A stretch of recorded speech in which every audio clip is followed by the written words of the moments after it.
क्या भारत में कोई कानून से ऊपर है? नहीं, क्योंकि हमारा संविधान कहता है रूल ऑफ लॉ, यानी सब कानून के अधीन है। और यही बात संविधान के आर्टिकल 14 में दिया गया है। आज के इस विशेष वीडियो में हम चर्चा करेंगे आर्टिकल 14 के बारे में। इसमें दो मूल प्रावधान दिया गया है, वे दोनों मूल प्रावधान को समझेंगे, एग्जाम्पल के थ्रू समझेंगे। इसका बेस आपका रहेगा एम लक्ष्मीकांत। इससे पहले हमने आर्टिकल जो है 12 और आर्टिकल 13 पर काफ़ी विस्तृत वीडियो हमने बना दिया है। यदि आपने उसे नहीं देखा है तो आई बटन पर भी उसका लिंक मिल जाएगा, डिस्क्रिप्शन में हम आपको उसका लिंक दे देंगे, या प्लेलिस्ट में जाकर के आप देखिएगा। जो इंडियन कॉन्स्टिट्यूशन वाला जो टॉपिक है प्लेलिस्ट बना हुआ है, उसमें आपको पूरे टॉपिक मिल जाएगा। तो आज की इस वीडियो में हम क्या चर्चा करेंगे, आर्टिकल 14 के बारे में। और एवी डाइसी द्वारा जो दिया गया कुछ आर्टिकल 14 पर जो डिफिनेशन है, हम उसे भी समझने का पूरी प्रयास करेंगे आज के इस वीडियो में। भले दोस्त, मेरा नाम हुआ अजय कुमार, आपका स्वागत है आपके अपने यूट्यूब चैनल एजे स्टडी पर। दोस्त, जितने भी चैनल पर बन रहे हैं वे चैनल को सब्सक्राइब जरूर करें और वीडियो को लाइक जरूर करें, क्योंकि शुरुआती समय में जब वीडियो को आप लाइक और कमेंट नहीं करते हैं तो यूट्यूब के एल्गोरिथम के अनुसार जो है उस वीडियो को पुश नहीं मिल पाता है। ठीक है, तो आप वीडियो को लाइक करें, ठीक है, कमेंट जरूर करें। जैसा भी कमेंट आपका लग रहा है, अगर कुछ त्रुटि लग रहा है तो आप त्रुटि के अनुसार कमेंट करें, लेकिन कमेंट जरूर करें। ठीक है, तो हम शुरुआत करते हैं आज के इस टॉपिक को, जिसमें हम समझेंगे आर्टिकल 14। बेस आप एम लक्ष्मीकांत के बुक ले सकते हैं, क्योंकि हम जो है उसी बुक का बेस बनाए हैं। तो आर्टिकल 14 क्या कहता है? समानता का अधिकार, सबसे इम्पोर्टेंट आर्टिकल। हमने जितना भी अभी चर्चा किया है 12, 13, आज 14 कर रहे, सभी इम्पोर्टेंट है, क्योंकि यह फंडामेंटल राइट्स का में आता है। ठीक है, और बात करें ये पार्ट, तो पार्ट कितना में आता है? तो ये पार्ट आपका 3 में आता है। बात करते हैं कि 14 कहता क्या है। कहता है the state shall not deny to any person equality before the law of the equal protection of the laws within the territorial of India। ठीक है, मतलब समझते हैं कि ये जो इसमें बोला गया है, राज्य भारत के किसी भी व्यक्ति को विधि के समक्ष समता तथा विधियों के समान संरक्षण से वंचित नहीं कर सकता। आज के इस टॉपिक में यही दोनों को हम समझेंगे काफ़ी डिटेल से। इसका अपवाद क्या है वो भी हम समझेंगे। दो चीज़ों को समझेंगे, विधि के समक्ष समता और विधियों के समान संरक्षण, दोनों को हम डिटेल से आज समझने वाले हैं। सबसे पहला पॉइंट हम यहाँ पर उठाते हैं, विधि के समक्ष समता। ये क्या है? Equality before law. अगर हम बात करें, ये लॉ कहाँ से लिया गया है, कौन से संविधान से या कौन से देश से ये प्रेरित होकर के लिया गया है, तो याद रखना इसका ऑरिजिन क्या है? ब्रिटिश है। ठीक है, ब्रिटेन इसका ऑरिजिन है। डायरेक्ट यहाँ से 1 नंबर का प्रश्न पूछ लिया जाता है कि विधि के समक्ष समता जो है किस देश से लिया गया है। तो देखिएगा ये आपका क्या है, ब्रिटेन से लिया गया है। ठीक है, यहाँ पर ये याद रखना है कि यह एक निगेटिव कॉन्सेप्ट है, यह एक नकारात्मक पहलू है। ठीक है, ये भी बात याद रखिएगा, क्योंकि ये भी डायरेक्ट एग्जाम में बन जाता है कि विधि के समक्ष समता जो किस प्रकार का कॉन्सेप्ट है, तो ये एक नेगेटिव कॉन्सेप्ट है। याद रखना कैसे नेगेटिव है ये समझते हैं। क्योंकि यह कहता है कि कोई भी कानून के ऊपर नहीं है, ना ही व्यक्ति और ना ही संस्था, कोई भी कानून के ऊपर नहीं है। कानून सब के लिए बराबर है, इक्वलिटी बिफोर लॉ, मतलब कानून के समक्ष सभी क्या है? समान है। इसीलिए इसे नेगेटिव कॉन्सेप्ट में रखा गया है। क्यों रखा गया है?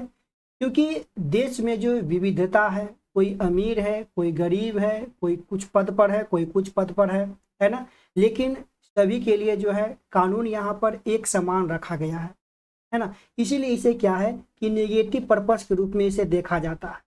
एक एग्जाम्पल के थ्रू समझते हैं कि जब आगे हम इस पर विस्तार से चर्चा भी करेंगे, जब हम जाते हैं एक सिनेमा हॉल में देखने के लिए, मूवी को देखने जाते हैं, तो यहाँ पर टिकट की बात करें, अगर ए ग्रेड टिकट की बात करें तो ये अगर 1000 में मिल रहा है तो ये सभी व्यक्ति के लिए समान है। चाहे किसी का इनकम यदि महीने का 30,000 हो, ठीक है, या किसी का इनकम महीने का अगर 1 लाख भी हो, तो वे सभी के लिए, दोनों के लिए यहाँ पर क्या है, समान है। लेकिन यहाँ पर क्या देखने को मिल रहा है कि दोनों का इनकम तो इक्वल नहीं है, लेकिन यहाँ पर दोनों का जो ये मिल रहा है, टिकट मिल रहा है, वो क्या आपका है, सभी का समान है। यहाँ पर जो जिसका कम इनकम है उसके लिए ये आपका क्या होता है, एक निगेटिव पर्पस के रूप में देखा जाता है। ठीक है, तो यही कहता है कि कोई भी कानून, इसी प्रकार हम कानून पर लागू कर लेते हैं कि कोई भी कानून जो है व्यक्ति और संस्था से ऊपर नहीं है। आइए कुछ और विस्तार से समझते हैं इसके मुख्य की पॉइंट क्या है। कानून सब पर एक जैसा लागू होगा, चाहे वो अमीर हो, गरीब हो या कोई संस्था हो। कोई विशेषाधिकार नहीं मिलेगा। हम कुछ अपवाद को भी यहाँ पर चर्चा करने वाले हैं। बोला गया है कोई विशेषाधिकार नहीं मिलेगा। सरकारी अधिकारी भी कानून के तहत क्या होंगे, जवाबदेही होंगे।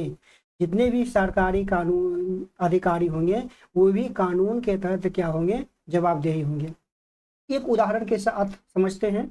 एक उदाहरण हमने सिनेमा हॉल वाला दिया, एक उदाहरण और यहाँ पर दिया गया है कि अगर एक आम नागरिक और राष्ट्रपति दोनों ट्रैफिक नियम तोड़ते हैं तो दोनों के लिए जो है इस सिद्धांत के तहत ये आपका रूल क्या होगा, समान होगा। संविधान में तो ये लिख दिया गया है, लेकिन कुछ अपवाद भी समझेंगे, लेकिन जमीनी स्तर पर ऐसी नहीं है। अब देखिएगा जब भी कोई हाईवे से अगर कोई पीएम या सीएम या कोई अधिकारी गुजर रहा होता है तो पूरे वो हाईवे को साफ करा दिया जाता है। ठीक है, चलिए और कुछ हम बात को समझते हैं। विधियों के समान संरक्षण जो दूसरा पॉइंट है, अभी हम इसको डिटेल से अभी और जानेंगे। विधियों के जो समान संरक्षण है इसको समझते हैं। इक्वल प्रोटेक्शन ऑफ लॉ, ये याद रखना है कि इसका जो ओरिजिन है या कहाँ से लिया गया है, तो ये लिया गया आपका अमेरिकी संविधान से लिया गया है। दोनों बात याद रखना क्योंकि ये डायरेक्ट एग्जाम में बनता है, ये दोनों क्वेश्चन कि कहाँ से लिया गया है और इसका कॉन्सेप्ट कैसा है, निगेटिव है कि पॉजिटिव है। तो ये अगर बात करें कि विधियों के समान संरक्षण दिया गया है, ये आपका एक क्या है, पॉजिटिव कॉन्सेप्ट है। इसे आपको क्या करना है, याद रखना, क्योंकि यह कहता है कि समान परिस्थितियों में समान कानून लागू होंगे। समान परिस्थितियों में समान कानून लागू होंगे और असमान परिस्थितियों में असमान व्यवहार जायज हो सकता है।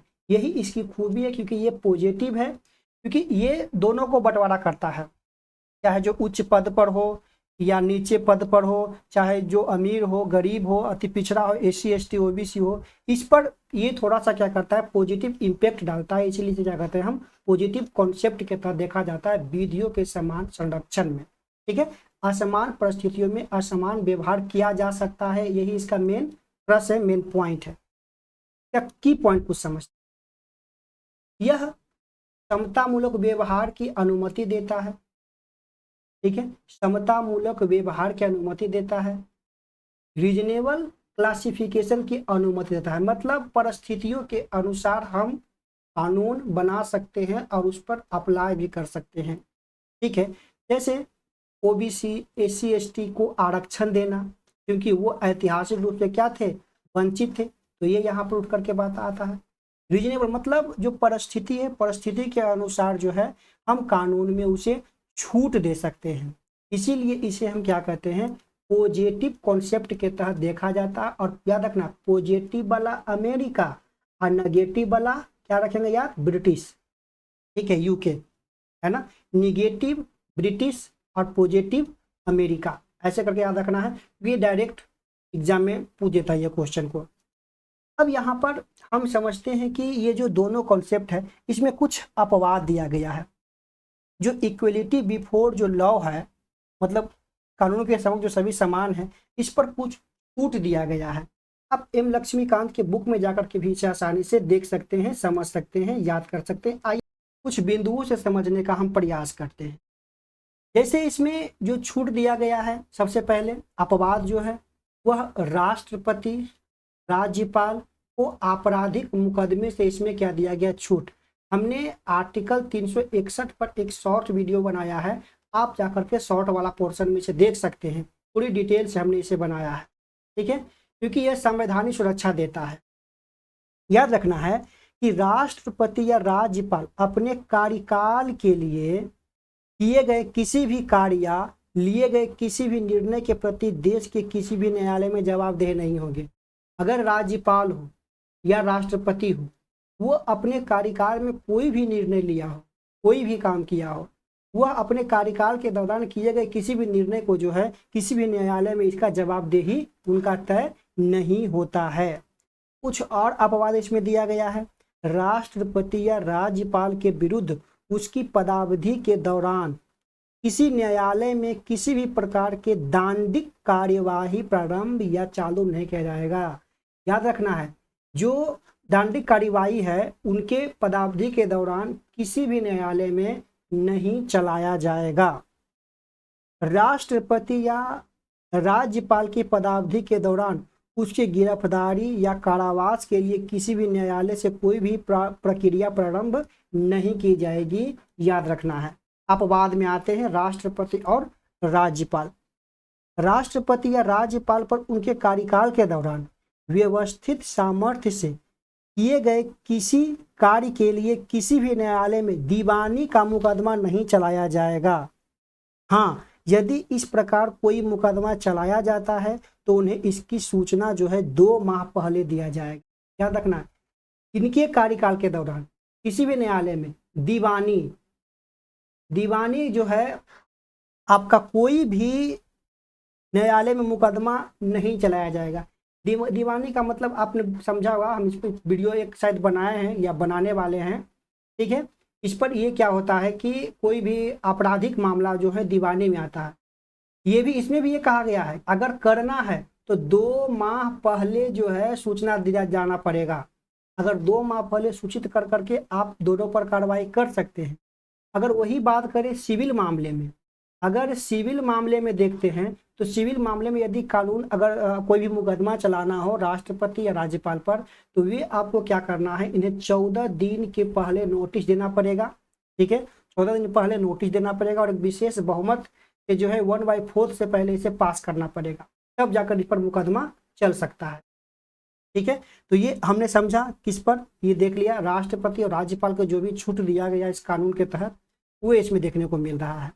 फिर दिया गया है संसद विधानसभा के सदस्य कुछ कार्यवाही के लिए उत्तरदायी नहीं होंगे। संसद को दिया गया है आर्टिकल 105 के तहत और जो राज्य के जो विधानसभा है उसको 194 के तहत एक विशेषाधिकार दिया गया है। मतलब क्या कहता है कि यदि कोई व्यक्ति यदि संसद या राज्य विधानसभा के दोनों सदनों या दोनों सदनों में से किसी एक की सत्य कार्यवाही से संबंधित विषय वस्तु का प्रकाशन समाचार पत्र में करता है तो उस पर किसी भी प्रकार की दीवानी या फौजदारी मुकदमा देश के किसी भी न्यायालय में दर्ज नहीं किया जा सकता है, ठीक है। ये बात कहा गया है, ये जो अभी मैंने बोला ये आपका कहा गया 361 क में कहा गया है, ठीक है। 361 क में कहा गया है कि यदि कोई भी सांसद हो या राज्य के विधानसभा हो, ठीक है, यदि वह किसी एक की सत्य कार्यवाही से संबंधित विषय वस्तु का प्रकाशन समाचार पत्र में करता हो, रेडियो पर या टेलीविजन पर, तो उस पर किसी प्रकार की दीवानी या फौजदारी मुकदमा नहीं चलाया जाएगा किसी भी न्यायालय में। इसके साथ ही कहा गया है आर्टिकल 105 क्या कहता है, याद रखना है, ये कहता है कि संसद में या उसकी किसी भी समिति में संसद के किसी सदस्यों द्वारा कही गई किसी भी बात या किए गए किसी भी मत के संबंध में उनके विरुद्ध किसी न्यायालय में कोई कार्रवाई नहीं किया जाएगा। मतलब सांसद जब अपने भाग लेते हैं, संसद में जब लोकसभा में भाग लेते हैं, चाहे वह राज्यसभा के सांसद हो या लोकसभा के हो, ठीक है, जो जब भाग लेते हैं तो उनके द्वारा जो कोई भी मत प्रस्तुत किया जाता है, कार्रवाई के दौरान कोई भी बात बोला जाता है, तो उस पर जो कोई भी न्यायिक कार्रवाई उनके बातों पर नहीं होगा। आर्टिकल 105 के तहत छूट दिया गया है। और इसी 194 के तहत जो है यह विधानसभा को दिया गया है, राज्यों के विधानसभा के सदस्यों को दिया गया है कि वो संसद के कार्रवाई के विधानसभा की कार्रवाई के दौरान जो है अगर कोई बात बोलते हैं तो उस पर किसी भी न्यायालय में कार्रवाई नहीं की जाएगी। ठीक है, एक बात और याद रखना है कि आर्टिकल जो 31 का ग है, ठीक है, यदि आर्टिकल 39 को लागू करने के लिए कोई सरकार अगर कोई कानून बनाता है इसमें आर्टिकल 31 ग में, तो वह जो है आर्टिकल 14 के तहत उल्लंघन नहीं माना जाएगा। ठीक है, आर्टिकल 14 के तहत उल्लंघन नहीं माना जाएगा, ये बात भी आपको याद रखना है।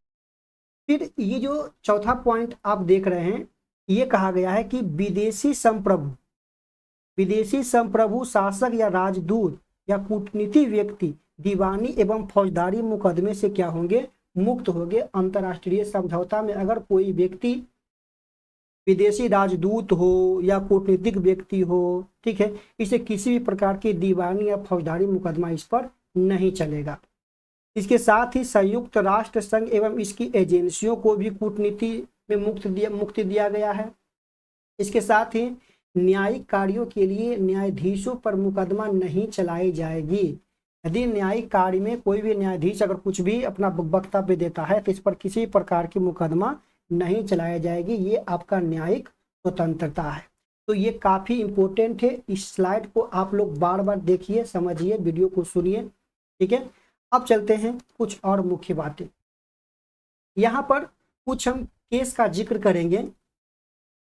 ऊपर जो हमने देखा विधि के समान संरक्षण जो था, इस पर यह बोला गया है कि सरकार इस पर कोई मनमानी नहीं करेगा। रीजनेबल क्लासिफिकेशन तो हो सकता है, लेकिन सरकार इस पर कोई, या कानून बनाने वाला इस पर कोई भी मनमानी नहीं करेगा। ठीक है, परिस्थितियों को परख करके हम इसका क्लासिफिकेशन कर सकते हैं, लेकिन इस पर कोई मनमानी नहीं कर सकता। कुछ न्यायपालिका की व्याख्या समझते हैं कि आर्टिकल 14 के तहत न्यायपालिका ने क्या क्या अपने निर्णय में, कुछ ऐसे केस थे जिसमें अपने निर्णय में क्या क्या यहाँ पर कहा, उसको समझते हैं।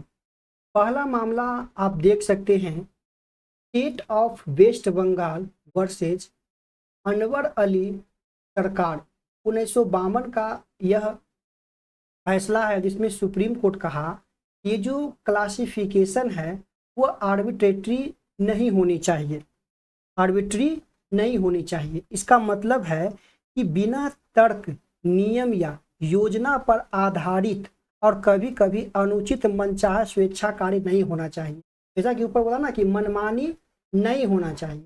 ठीक है, यानी ये कहा कि क्लासिफिकेशन जो होगा वह विधि को देख करके होगा, परिस्थिति को देख करके होगा, इस पर मनमानी नहीं होना चाहिए। 74 में यही बोला गया EP Royappa versus state of Tamil Nadu में कि इक्वलिटी और आर्बिट्रेरीनेस जो है ये एक दूसरे के क्या आपके हैं, विरुद्ध है। फिर मेनका गांधी केस 1978 में क्या बोला गया कि जो आर्टिकल 14 है, ठीक है, इसे क्या होगा, जो समता के अधिकार है, आर्टिकल 19 और 21 ये दोनों को एक साथ मिला करके पढ़ना है। मतलब आर्टिकल 14 को लागू करने का मतलब ये दोनों का हनन नहीं होना चाहिए। ठीक है, तो ये है, एक शब्दों में कुछ समझते हैं कि ये आपका क्या है, विषय मूल ब्रिटिश लॉ है ना, और ये आपका है विधि के जो समक्ष क्षमता है वो ब्रिटिश लॉ से लिया गया है, और विधियों के समान संरक्षण वो आपका अमेरिका के कॉन्स्टिट्यूशन से लिया गया है। फिर इसका प्रकार, ये जो ब्रिटिश के जो समक्ष समानता वो नेगेटिव है, और विधियों के समान संरक्षण ये आपका क्या है, पॉजिटिव है। का मतलब है कि सब कानून के नीचे हैं, सभी के लिए कानून बराबर है। यह जो है समान परिस्थितियों में समान कानून बनाने का निर्णय करता है। अपवाद है इसका विधि के समान समता का आर्टिकल 136, 361, 105 और 194 और 361 का क। ठीक है, ये जो है आपका विधियों के समान संरक्षण है, ये आपका तर्कसंगत वर्गीकरण की अनुमति देता है। सिद्धांत है, कोई भी विशेषाधिकार इसमें नहीं है, जरूरतमंदों के लिए विशेष व्यवहार इसमें किया गया है। ठीक है, अब थोड़ा सा समझते हैं हम एबी डाइसी के अनुसार विधि का शासन का क्या मतलब है। एबी डाइसी ने 1885 में अपनी प्रसिद्ध पुस्तक introduction of the study of the law of the constitution में यह इसे 3 सिद्धांतों के रूप में समझाने का प्रयास किया।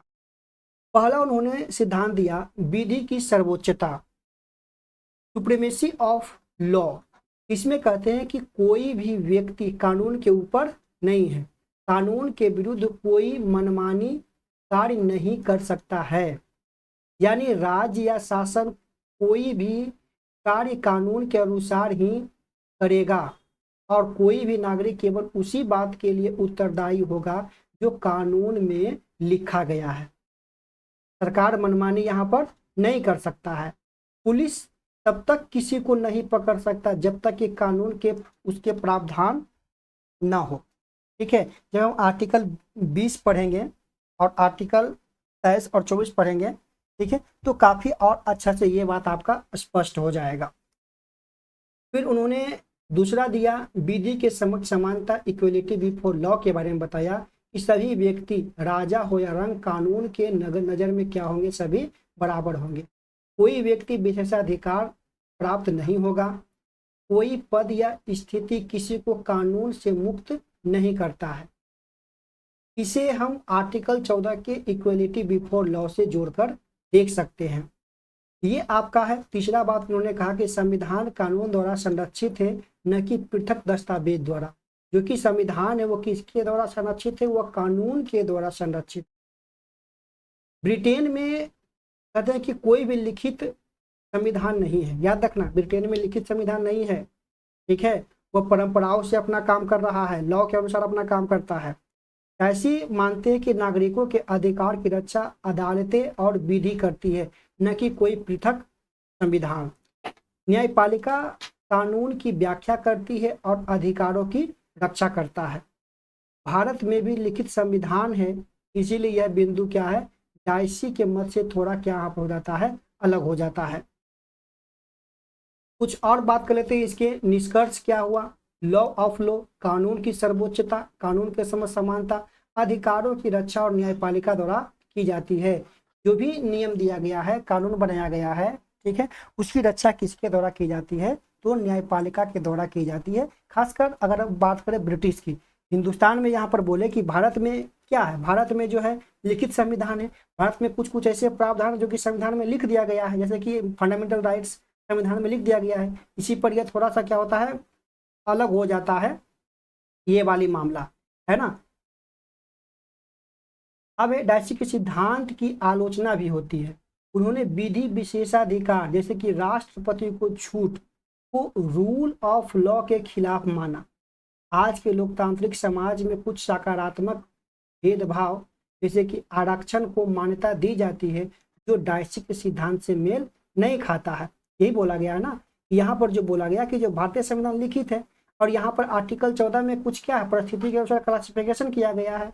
ठीक है, जो यहाँ पर क्या होता है कि जो डायसी का जो सिद्धांत है उसे यह क्या होता है, मेल नहीं खाता, क्योंकि डायसी कहते हैं कि सभी बराबर, इक्वल। लेकिन भारत में जो परिस्थिति देखा जाता है तो परिस्थिति के साथ सभी इक्वल नहीं है। तो यहाँ पर क्या होता है, डायसी का यहाँ पर थोड़ा सा सिद्धांत का मेल नहीं खाता है। ठीक है, बात कर लेते हैं भारत में डायसी का रूल ऑफ लॉ कहाँ लागू होता है। देखिए यहाँ पर स्लाइड में बना के दे दिया गया है। आर्टिकल 14 में समानता का अधिकार में लागू होता है।